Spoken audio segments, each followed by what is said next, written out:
तो इस वीडियो में हम लोग जो है जेनेटिक सिंड्रोम्स के बारे में पढ़ेंगे। जीन्स की वजह से ऐसी कौन सी कंडीशंस हो सकती है जिससे बॉडी इफेक्ट हो सकती है। ठीक है। तो इसके अलावा टर्मिनोलॉजीज पढ़ेंगे जो जेनेटिक में यूज़ होते हैं, बेसिक टर्मिनोलॉजीज। ठीक है। तो जेनेटिक सिंड्रोम की वजह से क्या होता है, जेनेटिक सिंड्रोम में जीन्स में चेंजेस आ जाती है। कैसी चेंजेस, वो आगे जाके देखिए कौन कौन सी चेंजेस आती है। तो उन चेंजेस की वजह से जो है बॉडी की जो फीचर्स होती है, बॉडी की जो शेप होती है, बास स्ट्रक्चर्स की शेप जो होती है वो चेंज हो जाती है, एबनॉर्मल हो जाती है। Dys means abnormal, morphic shape के लिए यूज़ होता है, तो फीचर्स एबनॉर्मल हो जाते हैं। इसके अलावा डेवलपमेंटल डिले आ सकते हैं, कॉग्निटिव इंपेयरमेंट्स, मेंटल रिटार्डेशन और भी जो है ना बॉडी के स्ट्रक्चर्स इन्वॉल्व हो सकते हैं। अच्छा, डाउन सिंड्रोम एक ऐसी कंडीशन है, इस पर काफ़ी ज़्यादा रिसर्च हुई क्योंकि बहुत कॉमन कंडीशन है। इसके अलावा और ऐसे जेनेटिक सिंड्रोम्स और भी है काफ़ी जिन पे अभी रिसर्च लैकिंग है। अच्छा, अब आगे जाते हैं डिस्मॉर्फोलॉजी और इसके अलावा और जो टर्मिनोलॉजीज उसके बारे में ज़रा पढ़ते हैं। तो डिस्मॉर्फ मैंने आपको बता दिया, एबनॉर्मल, मॉर्फ मीन शेप। तो एबनॉर्मल शेप के बारे में स्टडी। ठीक है। एटिपिकल एनाटॉमिकल डेवलपमेंट, एनाटॉमिक वही बॉडी के जो स्ट्रक्चर्स है ना उनकी एटिपिकल डेवलपमेंट हो उसकी स्टडी को कहते हैं। ठीक है। अच्छा, दो वर्ड्स है, एक मल फॉर्मेशन है, एक डी फॉर्मेशन है। क्या आप बता सकते हैं क्या है, ज़रा सोच के इन दोनों में फ़र्क क्या है?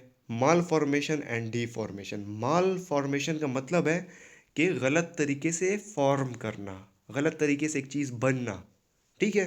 एक चीज़ अभी नई नई बन रही है, जैसे फेस किसी का बन रहा है, फीटस में अगर कोई एक ऑर्गन बन रहा है तो वो गलत तरीके से बने। ठीक है। तो वो कहते हैं माल फॉर्मेशन। ठीक है, स्ट्रक्चरल डिफेक्ट आ जाता है। जबकि डिफॉर्मेशन एक ऑलरेडी सही चीज़ बनी हुई है लेकिन उस पे जोर आए तो उस वजह से उसकी शेप डिफॉर्म हो जाए, ख़राब हो जाए, तो डिफॉर्मेशन कहलाता है। अच्छा, डिस्प्लेजिया की कोर टर्म है।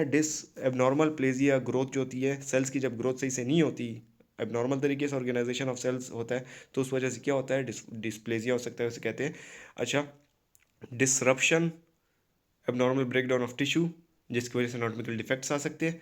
सिंड्रोम जो है एक कॉज, एक चीज़ की वजह से, एक मसले की वजह से काफ़ी ज़्यादा मसाइल आ जाए तो सिंड्रोम कहलाता है। कोई एक कंडीशन जिस तरह डाउन सिंड्रोम कहते हैं, उसमें क्या होता है, उसमें एक क्रोमोसोम एक्स्ट्रा आ जाता है जिसकी वजह से बॉडी के मल्टीपल स्ट्रक्चर्स की अलग अलग इश्यूज आते हैं, तो वो सिंड्रोम कहलाता है। ठीक है।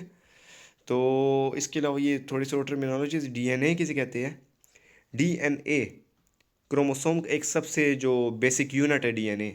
डीएनए जो होता है वो हम लोगों ने उसका स्ट्रक्चर पढ़ा हुआ है, बचपन से पढ़ते आए हैं कि इसमें जो है अलग वो लगते हैं, आगे की तरफ नाइट्रोजनस बेसिस लगती है, वो अलग अलग डीएनए होता है। अच्छा, अब एक बात बता दूं, जीन क्या होता है? जीन जो है, जीन एक डीएनएज इसमें काफ़ी ज़्यादा होते हैं और वो डीएनएज जो है वो आपस में मिल के एक स्पेसिफिक करेक्टरिस्टिक बनाते हैं बॉडी का, जिसको जीन कहते हैं। ठीक है। लेट्स सपोज आई कलर की बात करें, तो आई कलर जो है वो एक करेक्टरिस्टिक है, उसके लिए जीन्स होते हैं बॉडी में। जीन्स किधर प्रेजेंट होते हैं? क्रोमोसोम के अंदर प्रेजेंट होते हैं। और जीन्स के अंदर क्या होते हैं? डीएनएज होते हैं काफ़ी ज़्यादा, वो एक कोड बनाते हैं। ठीक है। तो कोड जो है काफ़ी ज़्यादा डीएनए से कोड बनता है जो कि एक स्पेसिफिक जीन बनाता है क्रोमोसोम के अंदर। वो जीन किस चीज़ के लिए रिस्पॉन्सिबल होता है? आई कलर के लिए। बास जीन्स जो है किसके, एक बास जीन किसके लिए होता है, रिस्पॉन्सिबल होता है? स्किन कलर के लिए। बास जीन हेयर कलर के लिए। तो अलग अलग जीन्स जो है अलग करेक्टरिस्टिक को डिफाइन करते हैं। ठीक है। तो जीन ये हो गया। अच्छा, अब आई कलर है, ये एक जीन्स वो करता है, ठीक है, डिसाइड करता है। लेकिन जीन के अलग अलग अगर उसके अंदर जो कोडिंग है वो अगर थोड़ी सी ऊपर नीचे हो तो आई कलर चेंज हो जाता है। अगर ब्लू कलर है, अगर उसकी थोड़ी सी कोडिंग को चेंज कर दे, अगर लेट सपोज ए एक डीएनए है, बी दूसरा डीएनए है, सी तीसरा डीएनए और डी लास्ट डीएनए है, ये चारों डीएनए मिलके एक जीन बना रहे हैं, आई कलर का जीन बना रहे हैं।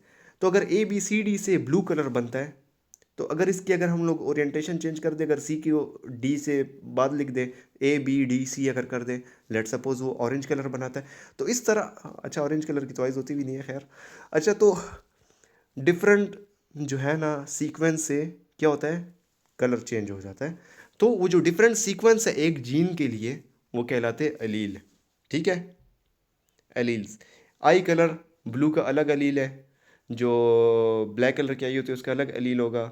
ये सारा एक ही जीन के अंदर कोडिंग चेंजेस होती है, उसको एलील कहते हैं। ठीक है।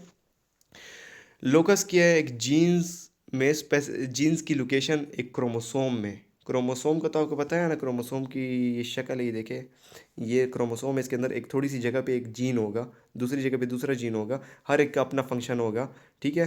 तो अगर मैं लेट सपोज एक जीन की बात करूं, उसकी लोकस किधर है, तो मतलब लोकेशन किधर है वो जगह, ठीक है। अच्छा, इसके अलावा क्रोमोसोम का मैंने बता दिया। नॉर्मली ह्यूमन में कितने पेयर्स ऑफ क्रोमोसोम होते हैं? 23 पेयर्स होते हैं, पेयर्स मतलब दो दाने। तो अगर उनको मल्टीप्लाई करते टू से टोटल 46 क्रोमोसोम्स होते हैं।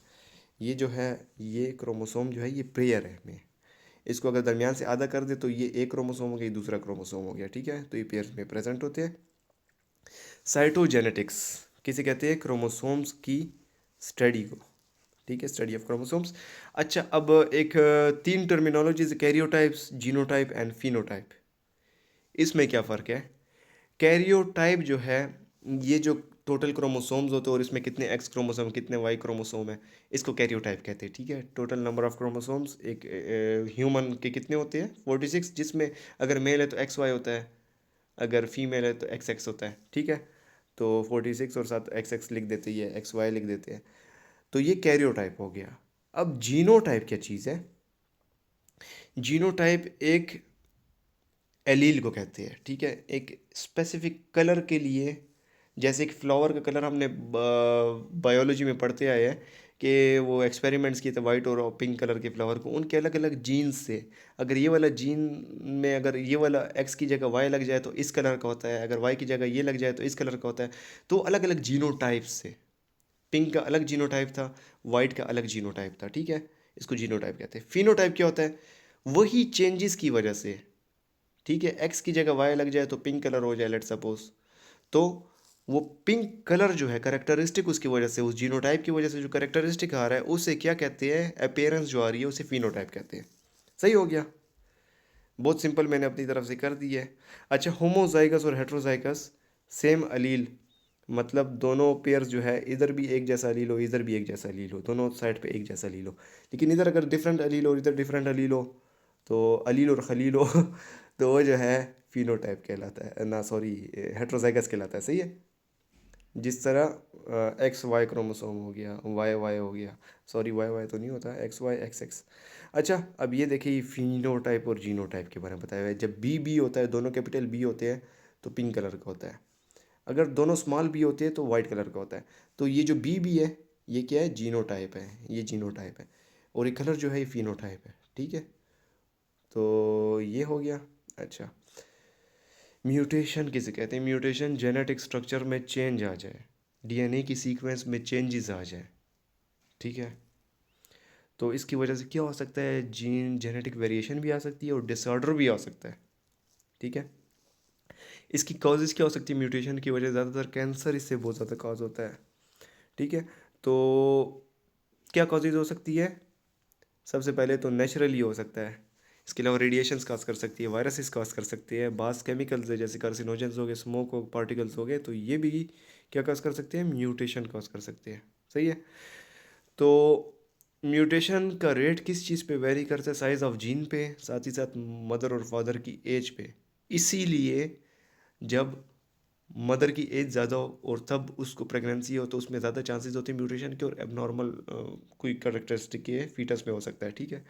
तो ये म्यूटेशन के चांसेस ज़्यादा हो जाते हैं उसके साथ। अच्छा, डीएनए के अपने मैकेनिज़्म होते हैं कि वो उसे म्यूटेशन और डिसऑर्डर से बचा सके। अगर डीएनए में मसला आ रहा है, डिसफंक्शन हो रहा है, तो डीएनए उसे रिपेयर करता है, ठीक है। अच्छा, जीन्स में जेनेटिक मीडिएटर्स कौन से होते हैं जो कि सारी जो जेनेटिक चेंजेस में मदद देते हैं? ये जो क्रोमोसोम्स की जो वो होते हैं, मल्टीप्लिकेशन और सब कुछ होता है, तो उसमें ये स्ट्रक्चर्स इन्वॉल्व होते हैं, सही है। अच्छा, आगे जाते हैं। Chromosomal disorder. नॉर्मल जो क्रोमोसोम्स हमारे ह्यूमन की बॉडी में है वो 46 क्रोमोसोम्स होते हैं, ठीक है। वो अगर कम ज़्यादा हो जाए, उसमें abnormalities आ जाए, तो वो क्या कहलाता है? Chromosomal disorder. तो इसको अलग अलग नेम्स दिए हुए, अगर एक्स्ट्रा आ जाए तो उसे क्या कहते हैं, कम हो जाए तो क्या कहते हैं? तो अगर पोलीप्लॉइडी हो जाए, पोली मीन्स ज़्यादा हो जाना, तो presence of extra copy of chromosome अगर आ जाए, 46 के साथ एक और आ जाए कॉपी ऑफ क्रोमोसोम, तो 47 या 48 हो जाए, तो वो क्या हो गया, पोलीप्लॉइडी। ठीक है। अच्छा, नॉर्मली पोलीप्लॉइडी जो है डिप्लॉइड, ये 46 नॉर्मल है। लेकिन ट्रिप्लॉइड अगर हो जाए, मतलब 46, लेट सपोज 23 एक प्लेयर है, एक पेयर, एक वो हो गया क्रोमोसोम का पेयर हो गया। पेयर तो ना, मतलब एक हिस्सा हो गया। वो नॉर्मली दूसरे जो है मदर के जो क्रोमोसोम्स है उसके यहाँ मिल के दोनों 46 बन जाते हैं ना, तो ये नॉर्मल 46 डिप्लॉयड होता है। ठीक है। इसमें अगर एक और 23 दाने आ जाए तो वो क्या हो गया, क्रोमोसोम्स की एक्स्ट्रा कॉपीज आ गई, वो कहलाता है ट्रिप्लॉइड। अगर 4 दाने इस तरह हो जाए, 4 × 23 क्या आएगा, 92। और इस केसेस में अबॉर्शन हो जाती है, बच्चा सर्वाइव ही नहीं कर सकता। जब ये स्टार्ट में कंसेप्शन जब होती है उस टाइम जो मल्टीप्लिकेशन और वो जो सब कुछ होता है ना क्रोमोसोम्स की, तो इस टाइम ये मसले आ सकते हैं। और एनियूप्लॉइडी क्या होता है, एब्सेंस हो जाना। ठीक है, क्रोमोसोम्स की। एन से AN या ए लग जाए वर्ड, उसका मतलब है नो, ना होना कुछ। ठीक है। तो ऐसे कौन से क्रोमोसोम के डिसऑर्डर्स जो है उसमें क्या क्या चीज़ें आती है।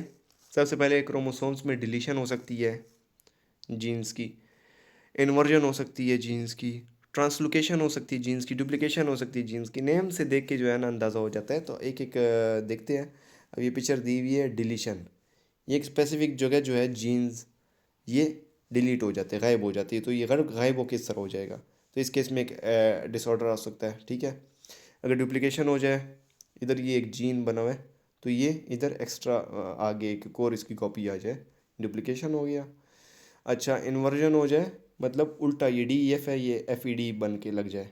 ठीक है, ये इन्वर्जन या ट्रांसलुक। अच्छा, ट्रांसलोकेशन क्या होता है, इधर से हट के क्या हो जाता है, क्रोमोसोम दूसरे क्रोमोसोम पे जाके पार्ट लग जाता है, तो ये ट्रांसलोकेशन हो गया। तो इनकी वजह से डिसऑर्डर्स हो सकते हैं। सही है। अच्छा, बास क्रोमोसोमल डिसऑर्डर्स पढ़ते हैं। ठीक है। अब ये जो आपको नज़र आए ये कीड़े नहीं है, ये क्रोमोसोम्स है। अच्छा, हाँ तो कीड़े ना समझना। अच्छा, तो मोस्ट प्रोमिनेंट फीचर्स क्रोमोसोम के डिसऑर्डर्स में कौन से आते हैं, डेवलपमेंटल डिले, कॉग्निटिव इम्पेयरमेंट, ये मोस्ट प्रोमिनेंट फीचर्स है। ठीक है, developmental delay and cognitive impairments. अच्छा, अब एक एग्जांपल पढ़ते हैं एक डिसऑर्डर की, ट्रायसोमी। ट्रायसोमी में क्या होता है, एक एक्स्ट्रा कॉपी आ जाती है एक क्रोमोसोम के पेयर की। लेट सपोज ये क्रोमोसोम के पेयर्स है, क्रोमोसोम 1, क्रोमोसोम 2, इस तरह टोटल अगर गिने तो 46 पेयर्स बन रहे हैं, 46 दाने बन रहे हैं, 23 पेयर्स और 46 दाने। तो इसमें लेट सपोज अगर ये 8 नंबर जो है, ये 2 दाने हैं ना, इसमें अगर एक तीसरा आ जाए तो ट्रायसोमी कहलाता है। तो ट्रायसोमी नंबर 21, जब ट्रायसोमी 21 लिखते हैं, ये किसका कोड है, डाउन सिंड्रोम का। अगर इधर 3, ये देखिए इधर 3 आए हुए, इधर 3 दाने आए हुए, एक एक्स्ट्रा आया हुआ है, तो 21 नंबर क्रोमोसोम में आए हुए हैं। तो इस जब इस तरह होता है तो इसमें क्या होता है, डाउन सिंड्रोम। अगर फीमेल की लेट सपोज अगर देखें, फीमेल का कैरियोटाइप देखें, तो उसमें कितने क्रोमोसोम्स हो गया अगर डाउन सिंड्रोम प्रेजेंट है, तो 47। XX तो फीमेल का अपना वो है ना, को वो क्या कहते हैं, XX जब होता है तो फीमेल होता है। XY, अब ये जो इधर इन्होंने लिखा है XY, ये मेल का है। मेल में अगर डाउन सिंड्रोम हो तो इस तरह होगी क्रोमोसोम्स। ठीक है, ये फीमेल में 47, XX प्लस 21। ठीक है, तो ये बता रहा है कि 21 में जो है एक एक्स्ट्रा कॉपी आ गई है। सही है। अच्छा, तो डाउन सिंड्रोम में कौन से मस्कुलोस्केलेटल फीचर्स आते हैं, जॉइंट हाइपर मोबिलिटी हो सकती है, atlantoaxial instability, wide gap between two 1 and 2। Gap के स्पेलिंग बहुत अच्छे लिखे हुए हैं इन्होंने। अच्छा, आगे जाते हैं। ये डाउन सिंड्रोम की एक फिजिकल करेक्टरिस्टिक अगर आप देखें तो सारे बच्चे आपको एक जैसे लगेंगे, गोल मटोल से फेस होते हैं। ठीक है। तो अब दूसरी एक और कंडीशन है, ट्रायसोमी 18। अगर 18 नंबर, ये इधर जो 18 नंबर किधर है, ये इसमें इधर एक और तीसरा नंबर आ जाए तो ट्रायसोमी, तो उस केस में एडवर्स सिंड्रोम होता है। 90% केसेस में जो है बच्चा पहले साल में ही मर जाता है, और ज़्यादातर केसेस में अबॉर्शन हो जाती है, फीटस के अंदर ही बच्चा मर जाता है। और जो पैदा हो जाते हैं उनमें 90 केसेस में, 90% में डेथ हो जाती है। अच्छा, इसमें 100 टिपिकल मालफॉर्मेशंस होती है बॉडी में, क्या कार्डियोवास्कुलर सिंड्रोम, कार्डियोवास्कुलर सिस्टम से लेके GIT, यूरोजेनिटल स्केलेटल, काफ़ी ज़्यादा इसमें मसले होते हैं। ठीक है, फ्लेक्शन कंट्रैक्शंस ऑफ फिंगर्स भी होते हैं। सही है। अच्छा, ट्रायसोमी 13 नंबर जो क्रोमोसोम है उसमें 3 कॉपीज़ आ जाना, इधर एक एक्स्ट्रा आ जाना, तो वो ट्रायसोमी 13 कहलाता है। इसको पटाओ सिंड्रोम कहते हैं। अच्छा, 90% कंसेप्शंस 90% जो प्रेगनेंसीज होती है वो एबॉर्शन हो जाती है, लॉस्ट हो जाती है। 5% जो सर्वाइव कर जाते हैं, 10% सर्वाइव कर जाते हैं। 90 में से जो 10% जिंदा बर्थ उन जिनकी हो जाती है, उनमें से 5% ऐसे केसेस होते हैं जो 5 महीने के अंदर अंदर ही डेथ जिनकी हो जाती है। अच्छा, इसके फीचर्स क्या होते हैं ट्राइसोमी 13 के? इसमें माइक्रोसेफेली है, सर साइज में छोटा होता है, ब्रेन छोटा रहता है साइज में। Deafness, cleft lip, post axial post polydactyly. अच्छा, ये क्या है पोलीडेक्टिली? ये उंगलियों का ज़्यादा होना, उंगली एक्स्ट्रा उंगलियाँ होती है इसमें, ठीक है। अच्छा, कॉग्निटिव इम्पेयरमेंट, तो ये इसके सारे फीचर्स हैं। ये देखिए पोलीडेक्टिली की पिक्चर दी है, साथ ही साथ क्लेफ्ट लिप की, ठीक है। तो ये इसमें हो सकता है कौन से वाले पटाओ सिंड्रोम में। अच्छा, अब जो है एन्यूप्लॉइडी, एक क्रोमोसोम का पेयर जो है वो क्या हो जाए, इनएक्टिवेट या मिसिंग हो जाए, ये इस तरह कुछ हो, तो इस केस में जो है सेक्स क्रोमोसोम का इन्होंने बताया, इसमें कौन सी कंडीशन आ सकती है, टर्नर सिंड्रोम। टर्नर सिंड्रोम में क्या है, मोनोसोमी हो रही है, मतलब नॉर्मली दो होते हैं, अगर एक प्रेजेंट हो, ये देखिए एक्स क्रोमोसोम, ये अगर एक प्रेजेंट हो तो क्या कहलाएगा, टर्नर सिंड्रोम का, ठीक है। 45X, एक क्रोमोसोम मिसिंग है तो 45 जाने होंगे 46 की जगह। और एक्स क्रोमोसोम, एक्स एक्स होता है ना नॉर्मल फीमेल में, इनमें एक्स होता है सिर्फ, सही है। टर्नर सिंड्रोम के क्या फीचर्स हैं, ये फीचर्स लिखे हुए हैं। हाइट इनकी छोटी होती है, स्ट्रेचर इनका छोटा होता है ना। इसके अलावा वाइड नेक होती है, broad trunk, heart defects, infertility, osteoporosis, oestrogen की डेफिशिएंसी की वजह से, ठीक है। क्लाइनफेल्टर सिंड्रोम में क्या होता है, इसमें एक क्रोमोसोम एक्स्ट्रा आ जाता है, ठीक है। कौन सा, एक्स क्रोमोसोम एक एक्स्ट्रा आ जाता है, तो 47 टोटल दाने होते हैं और एक्स एक्स वाई कहते हैं। नॉर्मली अगर मेल को देखें एक्स वाई क्रोमोसोम होता है ना उनमें, इनमें एक्स एक्स वाई हो जाता है, एक्स्ट्रा एक्स आ गया।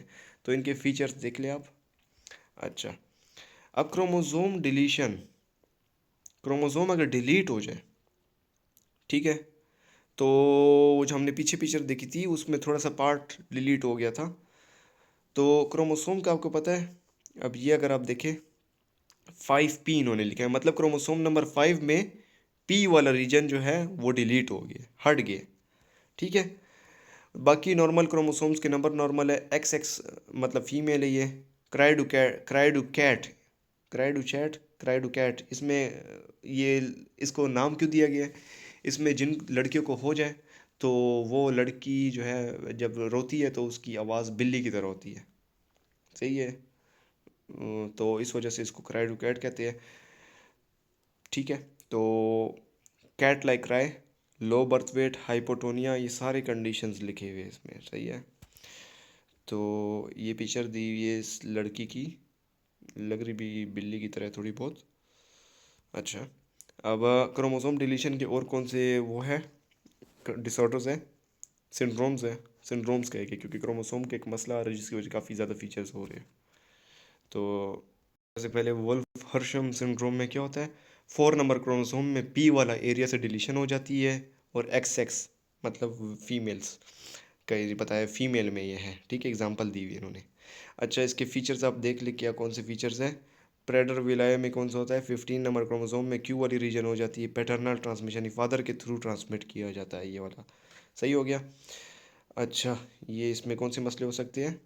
अच्छा, एंजलमैन सिंड्रोम में क्या होता है, डिलीशन हो जाती है 15 में क्यू रीजन से डिलीशन हो जाती है, मैटरनल ट्रांसमिशन है ये, ठीक है। और ये इसके फीचर्स लिखे हुए हैं। अब x link disorder, x link disorder इसकी एग्जांपल इधर ये अगर देखें, मदर के पास एक्स एक्स की 2 कॉपीज होती है ना, फादर के पास एक्स की एक एक दाना होता है और वाई एक दाना होता है। तो अगर एक डिसऑर्डर है जो कि एक्स पे, एक्स नंबर क्रोमोसोम में एक ऐसा जीन है जो कि एक डिसऑर्डर क्रिएट कर रहा है, ठीक है। तो वो अगर लेट सपोज वो डिसऑर्डर रिसेसिव है, मतलब अगर एक क्रोमोसोम में प्रेजेंट है तो सिम्टम्स नहीं आते, सिंड्रोम कॉज नहीं होता, ठीक है। लेकिन अगर दोनों क्रोमोसोम में हो तो फिर हो सकता है। लेट सपोज अब इधर रिसेसिव, एक्स लिंक्ड रिसेसिव की बात करें, ठीक है, मदर में 2 एक्स क्रोमोसोम है, इसमें अगर एक क्रोमोसोम जो है वो एबनॉर्मल हो, दूसरा ठीक हो, तो मदर को नहीं होगा मसला। फादर में तो एक ही एक्स क्रोमोसोम होता है ना, अगर उसमें अगर एक्स में एबनॉर्मलिटी आ जाए तो फादर को खामखा मसला होगा। ठीक है, अब लेट सपोज इधर ये मदर अफेक्टेड है, सही। ये जो डार्क ब्लू कलर है, हीमोफीलिया जीन इसमें प्रेजेंट है, ये रिसेसिव होता है, तो इसको मदर को तो नहीं है, मदर को मसला नहीं है हीमोफीलिया का, लेकिन इसके बच्चों को हो सकता है, बच्चों में मेल को हो सकता है। क्यों? क्योंकि मेल में सिर्फ एक एक्स क्रोमोसोम है, और अगर वो जो एक्स है, ये वाला एक्स, अगर इस बच्चे में आ जाए, ठीक है, तो क्या होगा? अगर ये सही वाला एक्स आ जाए तो बच्चा ठीक हो गया। ये देखिए सही वाला एक्स इस बच्चे में आया हुआ है। अगर इस वाले बच्चे में अगर ये वाला ख़राब वाला एक्स आ जाए तो इस बच्चे को हीमोफीलिया होगा, सही है। डॉटर को नहीं होता। डॉटर को क्यों नहीं होता? क्योंकि अगर मदर एक कैरियर है, और साथ अगर ये लेट सपोज ये बच्चा जो है, यही अगर पेरेंट होता, ये अगर फादर होता, और इन दोनों का अगर बच्चा होता, तो फिर जो है हो सकता था डॉटर डॉटर को भी, ठीक है, क्योंकि दोनों एक्स ख़राब है, तो डॉटर्स को चांसेस थे बहुत ज़्यादा। अच्छा, ये जो अब डॉटर है, इसमें एक एक्स एबनॉर्मल आया है मदर का, ठीक है, और एक एक्स नॉर्मल आया है फादर का, सही है। तो ये कैरियर है सिर्फ, इसको कोई हीमोफीलिया नहीं है, इसको भी हीमोफीलिया नहीं है, लेकिन ये वाली कैरियर है। समझ आ गई इस बात की? तो एक्स लिंक्ड रिसेसिव इसे कहते हैं, सही है। तो आगे जाते हैं। अच्छा, ये एक्स लिंक्ड डिसऑर्डर के बारे में इन्होंने बताया हुआ है। ड्यूशेन मस्कुलर डिस्ट्रॉफी जो है, ये भी एक इसकी एग्जांपल इन्होंने दी हुई है। हीमोफीलिया इसलिए तो कॉमन होता है मेल्स में क्योंकि एक्स लिंक्ड रिसेसिव डिसऑर्डर है। अच्छा, फ्रेजाइल एक्स सिंड्रोम एक और कंडीशन है, वो भी जो है एक्स लिंक्स कंडीशन है, जो कि मेल्स को अफेक्ट करेगी, ठीक है। तो ये इसके ये फीचर्स लिखे हुए हैं। ये बंदा है जिसको फ्रेजाइल एक्स सिंड्रोम हुआ हुआ है, प्रोमिनेंट फीचर्स हुए हुए। अच्छा, तो ये कह रहे रिसर्च पे ज़्यादा फोकस करना चाहिए, पता चलना चाहिए, साथ ही साथ जेनेटिक काउंसलिंग होनी चाहिए, female medical history, blood samples को लेना चाहिए, और बताना चाहिए कि आपके चांसेस है आपके बच्चे को जेनेटिक सिंड्रोम होने का, ताकि पहले से पता हो उनको, ताकि वो जो है ना उनको सोचे इस बारे में कि उनको बच्चा पैदा करना चाहिए कि नहीं, ठीक है। तो ये एक इन्होंने बात लिखी हुई है, स्पॉन्टेनियस एबॉर्शन, ये एक बॉडी बस खुद ही अगर एक बच्चे में मसला आ रहा है तो प्रेगनेंसी के दौरान अबॉर्शन हो जाती है, तो ये किस्म से नेचुरल रेमेडी है। वो बच्चा बाद में तकालीफ से गुजरेगा तो उसे अच्छा फिर ये होता है कि मतलब अबॉर्शन हो जाए तो खुद ब खुद बॉडी जो है उसे निकाल देती है। प्रॉब्लम्स भी आ सकती है जिसकी वजह से निकल जाता है बच्चा। तो ये बस इसके साथ ये स्लाइड्स ख़त्म होगी। Bye bye.